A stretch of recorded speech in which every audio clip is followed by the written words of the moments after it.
Го покажува ли власта стравот од пораз на изборите преку напади на медиумите?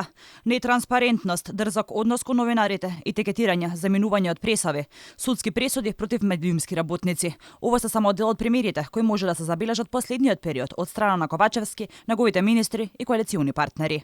Лошиот рейтинг на анкетите и се почестите критики од медиумите кон власта се чини дека ја насочија владата наместо да се бави со проблемите во државата што ја е работа, тие да се занимаваат со медиумите. Последен пример е кога премиерот Ковачевски се изнасмеа на прашање на новинар во врска со гасот. За газ да немате прашање или вие немате толку знаење? За газ? За снабдување со газ немате толку. Мислам, премиера, да мислиш дека новинар не ги знае сите работи, тоа е малку тешко, али битно е да се знае од страна на политичарите, бидејќи ево чим влегуваме во слободен разговор, дека со новинари треба малку да пазите и мислам да бидете посериозни, покоректни, бидејќи статистиките за слободата на говори тоа се влошува. Тоа ви го кажувам како новинар сега. Претходно и новинар на телевизија Алфа беше причина затоа што постави легитимно прашање. Вице-премиерот за економски прашања да се замени од пресконференцијата, а премиерот Ковачевски се осмели прашањето да го нарече некоректно. Остана на ставот дека нема да има заедно парламентарни председателски избори.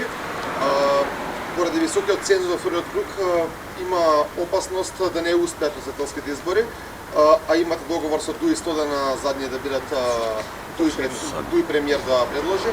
Дали сте спремни, ако не успеат изборите, Таладжи Фребер председател, од Дуи премиер, па цела држава да биде од страна Дуи? Дали сте Видите, ја не треба да стојам на вакво прашање. Ниту Битик, ниту пак Ковачевски се извинија за нивното однесување. Иако новинарските здруженија реагираа и посочија дека извинување во најмала рака е и повеќе од потребно за ваквиот скандалозен однос.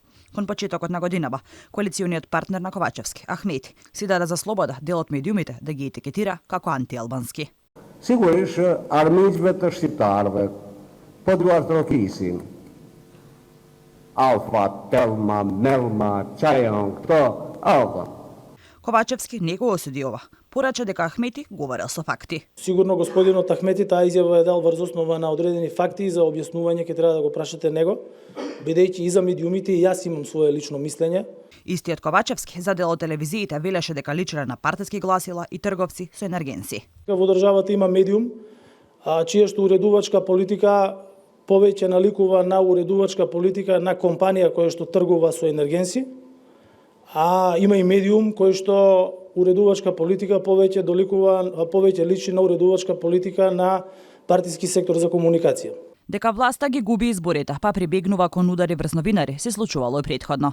Крајот на функцијата на поранешниот премиер Никола Груевски започна по затварањето на А1 телевизија. Владата на СДСМ сега е гневна на сите медиуми, иако кога дојде на власт, стрелите и беа насочени исклучиво кон Алфа, како единствен критички медиум. Телевизија Алфа често е домакин на различни инспектори, истражители, обвинители. И покрај сите проверки и чешлање на документацијата со години, досега не успеа да најдат ништо неправилно и незаконско, но притисоците останаа.